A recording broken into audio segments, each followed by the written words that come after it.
আজ বানাবো homemade chowmein.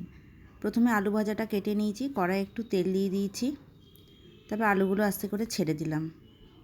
আলুগুলো ততক্ষণ ভাজা হোক। অল্প একটু নুন আর একটু হলুদ দিয়ে দিয়েছি, একটু নেড়ে আলুটা ঢাকা দিয়ে একটা পেঁয়াজ কেটে নিই। আমি আগে থেকে চাউমিনের জলটা সিদ্ধ বসিয়ে দিয়েছিলাম। এবার চাউমিনগুলো দিয়ে দেবো। চাউমিনগুলো দিয়ে খানিকক্ষণ একটু ফুটিয়ে নেব। অল্প একটু হলুদও দেবো চাউমিনের মধ্যে। এদিকে আলুগুলো ভাজা হয়ে গেছে, আলুগুলো সরিয়ে ওই তেলেতেই পেঁয়াজটা দিয়ে দেবো। এবার আলু পেঁয়াজটা ভালো করে ভেজে নেব।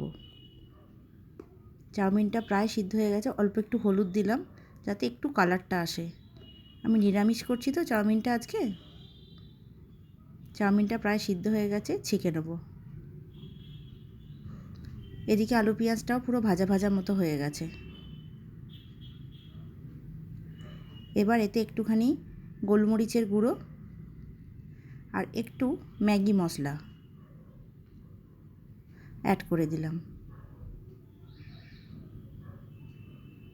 এবার চাউমিনটা দিয়ে দেবো। এবার এগুলোকে ভালো করে মিশিয়ে নেব। তাহলেই তৈরি আমার হোমমেড চাউমিন।